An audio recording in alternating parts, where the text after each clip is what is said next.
अस्सलामुअलैकुम everyone, I hope you are all doing well. आज हम डेबिट एंड क्रेडिट की 5 ट्रांजैक्शंस लेकर आए हैं आपके लिए। ये पिछली ट्रांजैक्शंस से डिफरेंट है, तो स्टार्ट करते हैं इसे कि किस तरह से हर ट्रांजैक्शन सॉल्व होगी। ठीक है, सबसे पहली ट्रांजैक्शन है ओपन आ बैंक अकाउंट। आप एक बैंक अकाउंट ओपन कर रहे हैं। जब आप बैंक अकाउंट ओपन करेंगे तो आप उसमें कैश डिपॉज़िट करेंगे। ठीक है ना, बैंक अकाउंट ओपन करने के लिए आपको कैश डिपॉज़िट करना पड़ता है। तो यहाँ पर दो आपके अकाउंट इफ़ेक्ट हो रहे हैं। एक आपका बैंक, क्योंकि आप बैंक ओपन कर रहे हैं, ठीक है, और दूसरा आपका कैश। यहाँ मेंशन नहीं है, लेकिन हमें भी पता है कि जब भी बैंक अकाउंट ओपन किया जाता है तो उसमें कैश डिपॉज़िट किया जाता है। ठीक है, फर्स्ट बैंक, क्योंकि बैंक ओपन हो रहा है, और कैश सेकंड, क्योंकि कैश हम डिपॉज़िट कर रहे हैं। बैंक भी हमारा एसेट है और कैश भी हमारा एसेट है। अब बैंक यहाँ पर एसेट है, बैंक में पैसे इन्वेस्ट हो रहे हैं, डिपॉज़िट हो रहे हैं, तो आपका बैंक इंक्रीज़ हो रहा है। जितनी ज़्यादा अमाउंट आप बैंक में डिपॉज़िट करते जाएंगे, आपका बैंक इंक्रीज़ होता जाएगा। बैंक एसेट है, एसेट्स इंक्रीज़ होंगे तो डेबिट। आप जितना ज़्यादा बिज़नेस से कैश लेकर आप बैंक में डिपॉज़िट करते जाएंगे तो आपका कैश जो है वो डिक्रीज़ होता जाएगा। कैश आपका एसेट्स है, एसेट्स डिक्रीज़ होते हैं तो क्रेडिट। नंबर 2 ट्रांजैक्शन है अबाउट स्टेशनरी ऑन कैश। आपने स्टेशनरी परचेज़ की है कैश पर। ठीक है, आपने कैश पर स्टेशनरी परचेज़ की है, तो आपके पास क्या चीज़ आ रही है? स्टेशनरी। सबसे पहले स्टेशनरी, और आपके पास जा क्या रहा है? कैश। दो अकाउंट जो है वो इफ़ेक्ट हो रहे हैं, एक स्टेशनरी और एक कैश। स्टेशनरी एक्सपेंस होता है, ठीक है ना, स्टेशनरी एक्सपेंस होता है जो कि ऑफिस वर्क के लिए यूज़ किया जाता है। स्टेशनरी एक्सपेंस से शो करेंगे। स्टेशनरी एक्सपेंस एक्सपेंस है हमारा, ठीक है, और कैश हमारा एसेट है, एसेट है। एक्सपेंस इंक्रीज़ हो रहा है, expense increase to debit. Cash की सूरत में आपने स्टेशनरी परचेज़ की है। एसेट्स हमेशा कैश में ही होते हैं, एसेट्स डिक्रीज़ हो रहे हैं तो क्रेडिट। अब हमारी थर्ड ट्रांजैक्शन है। थर्ड ट्रांजैक्शन है purchase goods for cash and received discount. Company ने कुछ गुड्स परचेज़ किए किसी और शॉप वगैरह से। कंपनी ने गुड्स परचेज़ किए कैश पर और रिसीव्ड किया डिस्काउंट। मतलब आप जब कुछ भी चीज़ परचेज़ करने जाती हैं तो आप कहती हैं कि भाई अंकल आप थोड़ा डिस्काउंट दें। अगर कोई 3000 की चीज़ होती है तो आप कहते हैं नहीं अंकल मैं इतने नहीं दूंगा और मैं आपको 2500 रुपये दूंगा, तो आप मुझे 500 का डिस्काउंट दें। ठीक है, तो वो डिस्काउंट कहलाता है जो आप परचेज़ पर ले रहे होते हैं। जो आप परचेज़ पर डिस्काउंट ले रहे होते हैं वो परचेज़ डिस्काउंट कहलाता है। सबसे पहले आपने गुड्स परचेज़ की। मैंने कहा था जब आप गुड्स परचेज़ करेंगी या मर्चेंडाइज़ तो आप परचेज़ के नाम से शो करेंगी।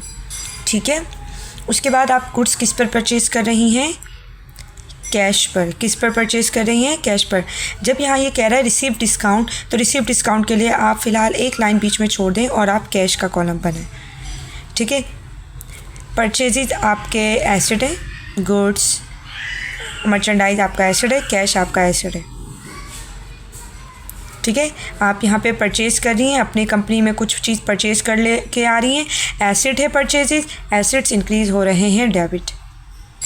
कैश से आप परचेज़ कर रही हैं कैश के थ्रू, तो कैश आपका एसेट है, कैश डिक्रीज़ हो रहा है क्रेडिट।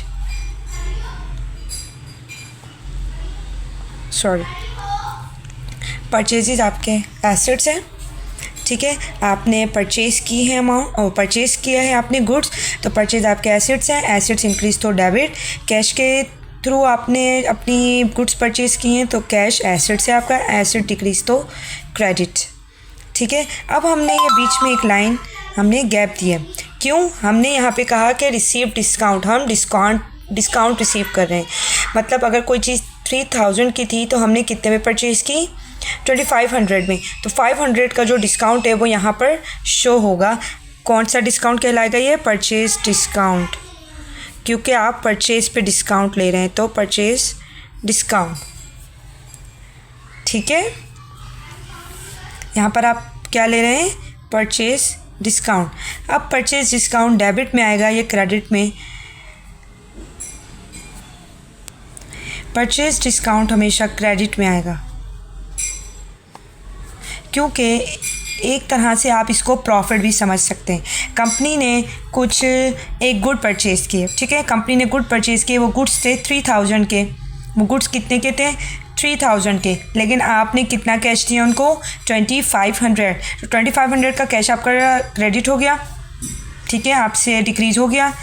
आपने 500 का डिस्काउंट लिया उनसे, परचेज डिस्काउंट, तो वो 500 की अमाउंट क्रेडिट होगी। तो टोटल वो थी चीज़ कितने की? 3000 की। तो आपने डेबिट कर दिए परचेजेस, ठीक है। अब हमारी फोर्थ ट्रांजैक्शन है sold goods for cash and allowed discount. आपने गुड्स सेल किए कैश पर और डिस्काउंट दिया है। अलाउड डिस्काउंट का मतलब अब आपने जिसको चीज़ सेल की है, बेची है, आप उससे डिस्काउंट दे रहे हैं। तो यहाँ पर आपका डिस्काउंट कौन सा हो जाएगा? Sale discount. सबसे पहले आप सेल कर रहे हैं किस पर? कैश पर। तो कैश इंक्रीज़ हो रहा है कंपनी में, ठीक है, रेवेन्यू है 4। कैश इंक्रीज़ हो रहा है आपका क्योंकि आप चीज़ बेच रहे हैं, कैश आपका एसेट है। और सेल्स आपकी रेवेन्यू है। और सेल्स डिस्काउंट, क्योंकि आप यहाँ पर बेचने पे डिस्काउंट दे रहे हैं, तो आप यहाँ पर क्या दे रहे हैं? सेल्स डिस्काउंट, ठीक है। कैश आपका एसेट से, कैश इंक्रीज हो रहे हैं, डेबिट।